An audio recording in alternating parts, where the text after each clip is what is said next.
Okay, welcome back everyone to episode number 81 of the Beginner to Master Speedrun.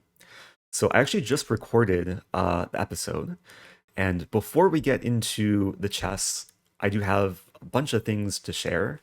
First of all, if you can maybe tell, I'm in a different environment. I arrived in Singapore less than 12 hours ago, and yeah, I'm going to be here for the next 2 weeks. I'll be attending the World Championship match between Ding and Gukesh, and I'll be kind of a special guest. I'll be doing some fan zone events, some masterclass, and probably a lot of content here as well. So I'll leave a link below in the video description to the program for the event, especially for those of you who are visiting Singapore and going to be attending the match. Maybe I'll get to meet some of you in person. So really looking forward.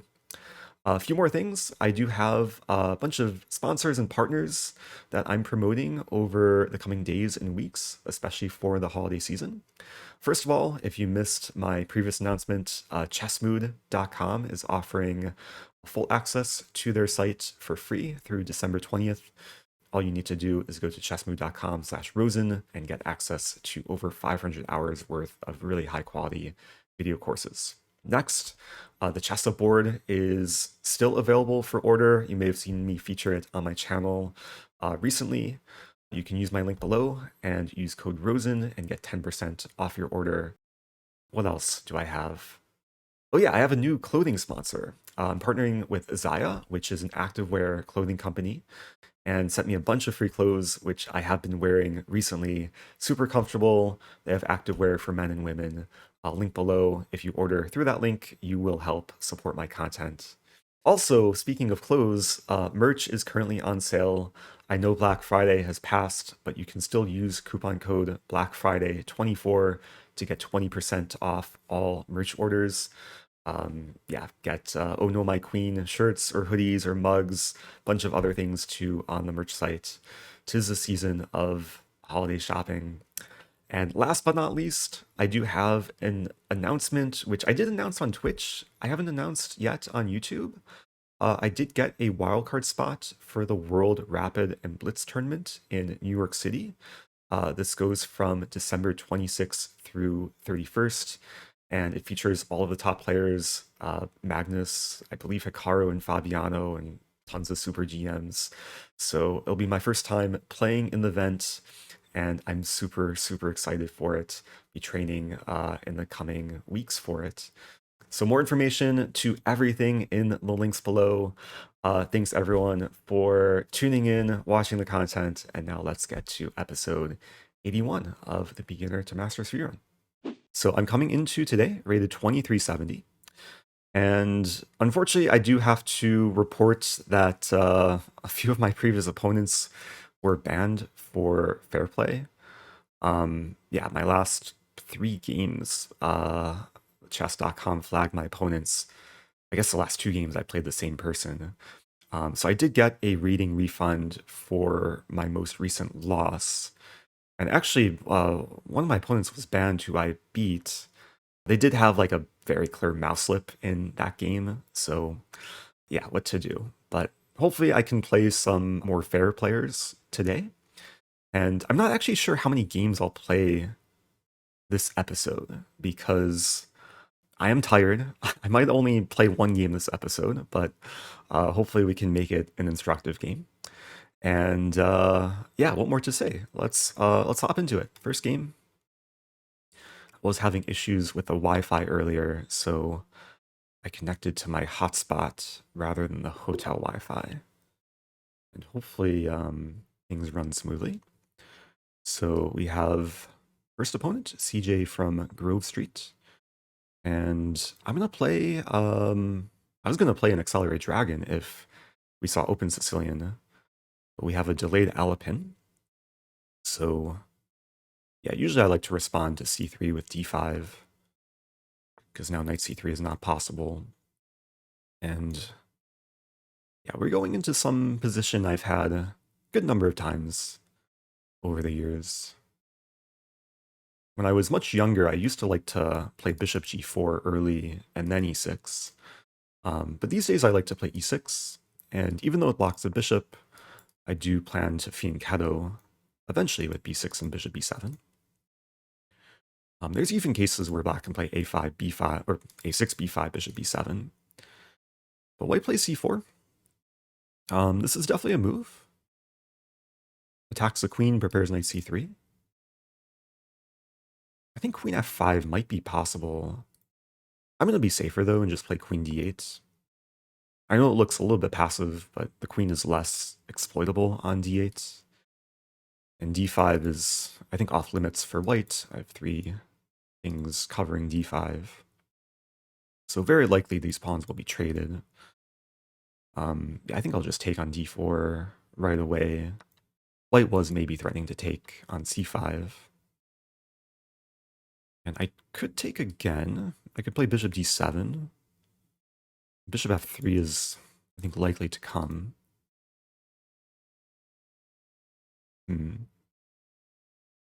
Like a castle. Castle takes, we trade a bunch. I probably don't have a big edge here. I don't have any edge here. I'm probably just fighting for equality. Bishop d7, bishop f3, rook c8. There's knight b5.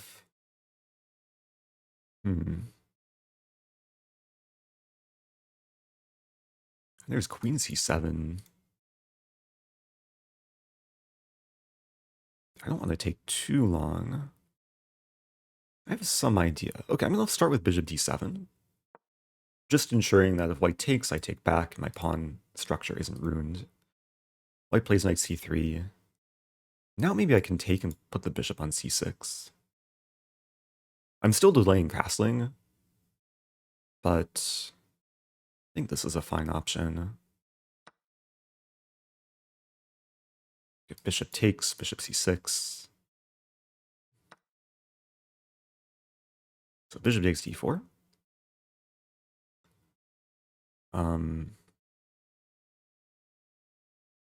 Yeah, maybe I can just improve and then very likely castling next move.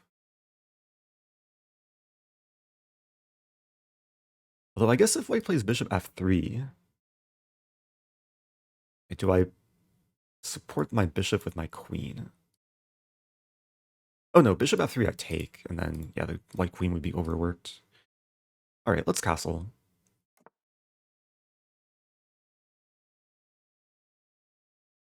So completing development. Very soon we'll connect my rooks. Yeah, the queen probably wants to be improved here. And queen a5 comes to mind. Queen c7. I like queen c7.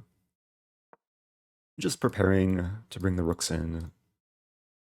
Knight b5 would hang a piece because there's a pin on the c-file.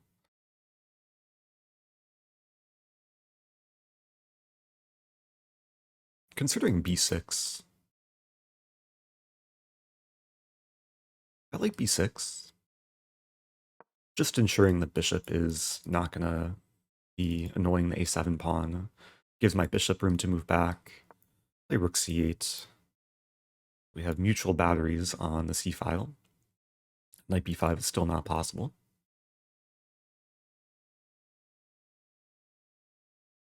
Another benefit with b6 is it vacates the b7 square. So very soon I might want to play queen b7. This is maybe a move I should have considered instead of rook c8. Immediately target the g2 pawn. Like if I play queen b7, it might induce f3. And f3 does not combine well with h3. Okay, bishop d3. I don't think white has a threat here. And there is this battery now. But let's go for queen b7. I'm expecting f3. And the reason why h3 and f3 don't combine that well is... Oh wow, f4. I was going to say it weakens the g3 square. And g3 is still a little bit weak. Not easy to exploit. White has defended the f-pawn, or the g-pawn with the queen. So, in rook d8 looks natural.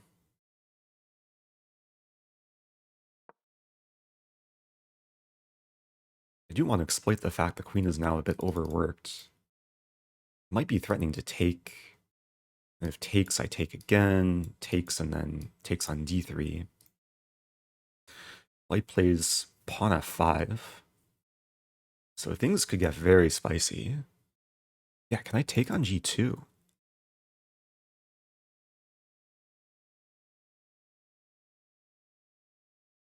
Looks risky. White takes here. Then I can even take here. Or even just take the rook, yeah. And if takes back on g2, we trade everything. I'm pretty sure I'm winning at least a pawn. Wow, white takes on e6. So I can take on f1 now. And if takes, king takes, my king does look a little bit vulnerable. But I'm winning the exchange.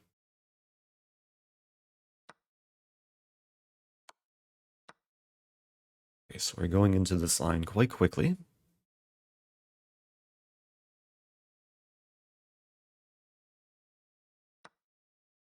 And I think I should just bring the king back to g8. I mean, white has compensation.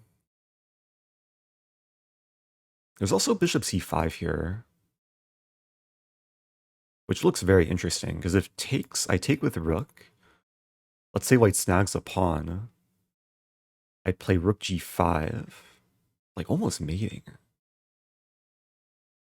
My king is still quite safe.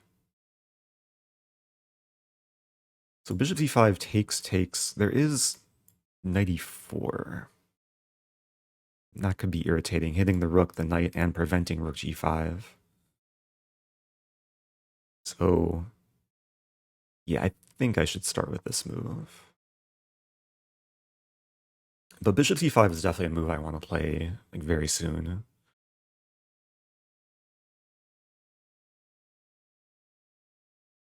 I don't think I'm too afraid of takes, and then takes. King h8. We have two exchanges. Yeah, white attacks a rook, maybe sets up this move. I think I can respond with a counterattack. Bishop c5. Because if takes, and then I'll just take back on c8. And if white takes on c5, I take with the rook. Yeah, it's very important to try and seize initiative, especially in a position like this with both kings a little bit unsafe. If I can be the one making threats and dictating play, I should be in good shape. Now I can take and play rook e8.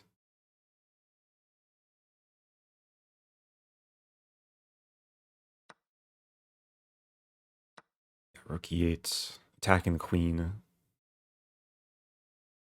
My rook is still attacked, but for the last several moves I've been making more important threats. And with every trade, I'm getting happier and happier.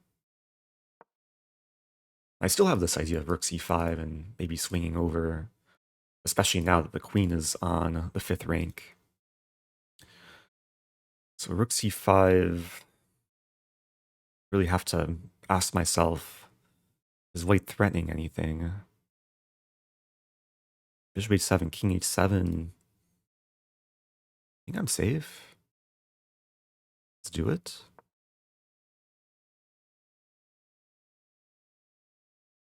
Down a little bit of time, but position looks good.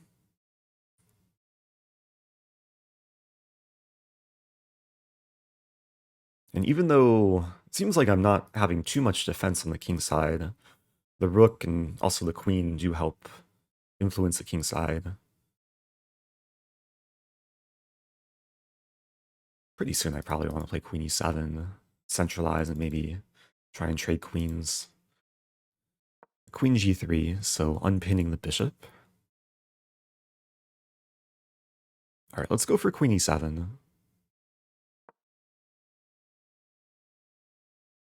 Looking to simplify. King h1 makes sense. I'm tempted to take and then play queen e1. But, I mean, there's options here. I can win the pawn on c4, queen e3. Still looks pretty good. Almost some tactic to take and win the rook, but... Alright, queen e3. Yeah, it looks fine. Everything's defended here, with the exception of a7. White should probably try and avoid the queen trade, maybe queen g2. After queen g2, I was thinking knight h5. Okay, now I can take the bishop, and then take on h3. And opponent resigns. So I think nice game overall. Um, it did feel a little bit passive out of the opening. Let's turn on the eval bar here. Oh no. Oh, I'm just realizing the thing broke. Oh. Okay. I'm sorry about that. How am I gonna edit this? I had this bug a while ago. I guess the bug is back with OBS. So I think what I'll do is I will edit in the game after the fact, and hopefully it won't be too annoying. Anyway, let me see if I can refresh this. Okay, I fixed the connection now. So let's do some quick game analysis. And then I'll probably wrap it up because I don't want to have this issue again. And hotel breakfast has started, so it's time to get some food. Yeah, Alapin Sicilian. I think the opponent played the opening pretty well. Oh! Another thing, I'm just realizing my chess.com premium membership expired on this account. So I don't have access to the engine lines. Oh dear, everything's going wrong. When I go to Lichess, I just want to analyze the game. Game review. I could log into my I am Rosen account actually. Okay. Okay, so now the eval bar and engine lines will hopefully work. And now we can analyze. So, yeah, c3 Sicilian. I think my opponent played the opening quite well. c4, it's not the main move, but yeah, definitely playable. Actually, the engine's second choice. I think, yeah, bishop e3 is a bit more common. But yeah, I had to move the queen. And then going forward, yeah, I was a little bit scared of white playing bishop f3. But then queen c7. I allow knight b5, queen b8. Yeah, this is actually okay for black. The knight can't do damage, and a6 is coming. Okay, in the game I didn't have to worry about that. Traded, and castle. And basically, yeah, I just neutralized and was able to get some nice harmony. Created the battery on the long diagonal. I played queen b7 immediately. Yeah, I realized it right after I played rook ac8 that I probably should have started with queen b7 and yeah, see how white defends the g-pawn, because this would force f3. Like, there's no other good move for white. And then, yeah, the structure is a bit weak. But I did play queen b7 eventually. White played f4, and then, yeah, f5 allowed me this tactical shot with bishop takes g2. The queen was doing too many jobs at once, and I think the conversion was pretty smooth. Yeah, really no complaints. I was happy with bishop c5, got the initiative, and then eventually got the winning tactic. So, yeah, apologies for the small bug. Yeah, hopefully I can salvage it in editing. And one more thing, this might upset some of you, but I don't know how to say this. I'm gonna shave. It's December 1st. No Shave November has finished. and I'm in a tropical country. It's hot and humid here. The beard gets itchier more easily. So, yeah, next video you see from me, I might have a bit less facial hair. But I really hope this doesn't lead to any bad feelings. And yeah, thanks everyone for watching, for supporting the content. Check out all my sponsors and partners below, and stay tuned for some more content from Singapore. I'll see you guys soon.